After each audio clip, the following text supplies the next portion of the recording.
My dear friends, when it comes to blindness, other than all the other enslavement, blindness will make you completely helpless.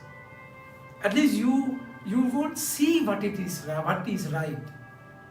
You will not have any idea of the next step. So it's a terrible state in your journey. So devil will make you blind. He will use all the trumps, every possible ways and means to make you blind. So that's exactly how we find how the people were spiritually blind in the first reading. There came a king. There came forth a sinful root, Antiochus Epiphanes, son of King Antiochus. He had been a hostage in Rome. So he had been a hostage in Rome. He began to reign in 137th year of the kingdom of the Greeks. In those days, lawless men came forth from Israel and misled many, saying, "Let us go and make covenant with the Gentiles around about us." So since we separated from them, many evils have come upon us. This proposal pleased many.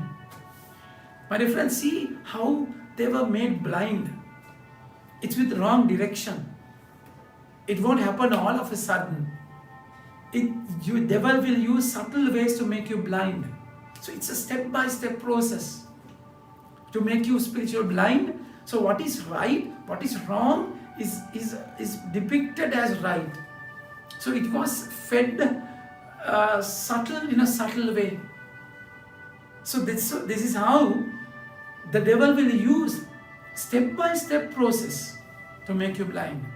So what happens? See, this proposal pleased them. So this is one way of one reason for your blindness. So it pleases you. That's exactly what happened in Garden of Eden. The forbidden fruit was eye-catching, tasty, and mind-provoking. So it pleased them. So that's exactly why the Lord said, if you want to follow me, take up your cross, which is not a pleasing path. Pleasing is connected with your senses. Your body, you please your flesh, isn't it? So this, in your decisions, my dear friends, if you always seek pleasure, we call that hedonism. You reject pain, you seek greedily, lavishly pleasure in everything what you do.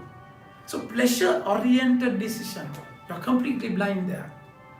So because the Lord is asking you to choose the narrow path, not the broad path.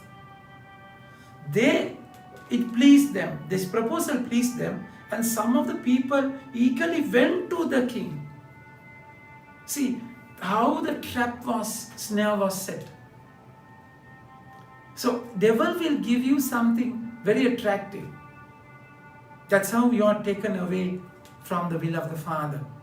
You will be blind. Because in Matthew chapter 5 verse 8 it is said, those who are pure in heart will see God.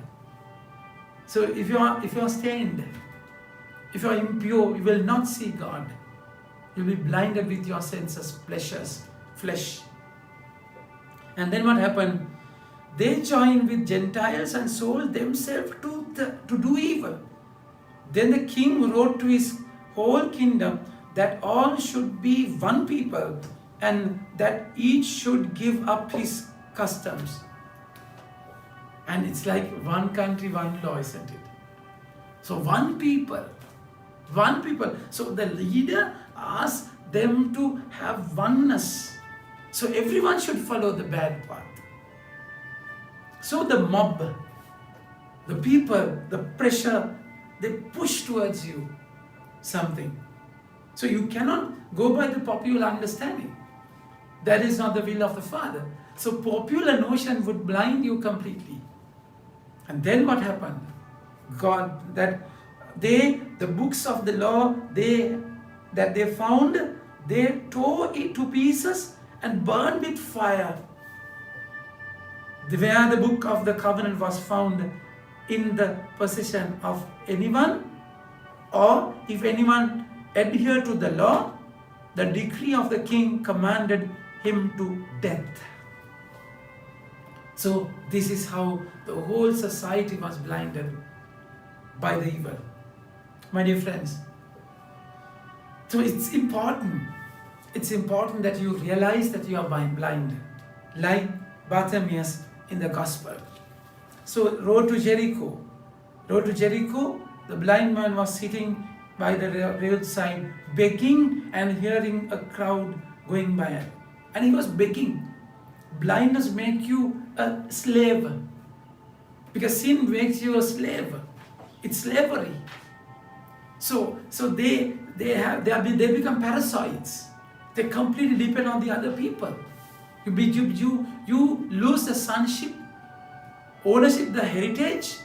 You are a heir, but then you become a beggar now. So you beg in the world with blindness. This is all what Satan wants in your life, to make you a slave to your own sin. So then what happened? This person knew the hope is walking, hope is passing. That is Jesus.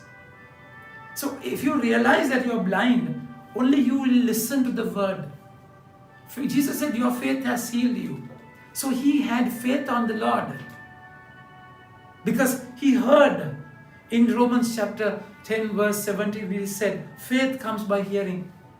So he had heard about Jesus, about his healing, the miraculous power, his word. So he began to pray a strong, ardent prayer. Jesus of Nazareth, have mercy on me.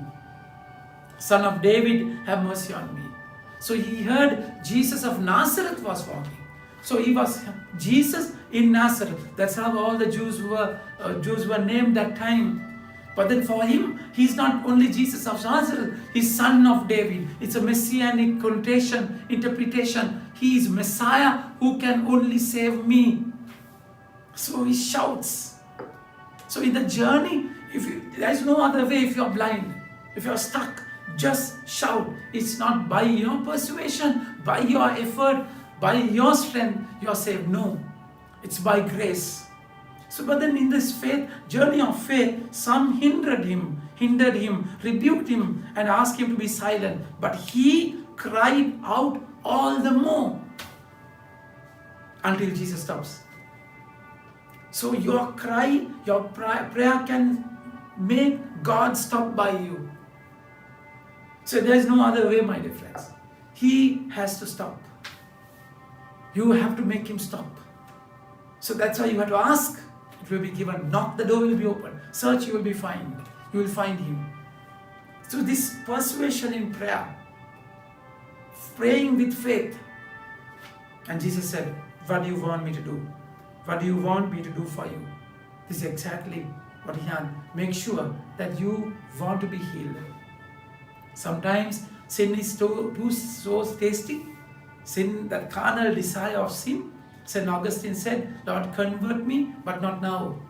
So rather we have to ask whether we really want this. And if you want that to happen in our lives, Jesus will simply heal them. And your faith recover your sight. Your faith has made you well. And immediately he recovered his sight and followed him, glorifying God. And all the people, when they saw it, gave praise to God. So your blindness would become a blessing. Your given sight to follow him. You see, you give life to him. That's the very proper sight in your life. To see Jesus before everything. Amen. May God bless you.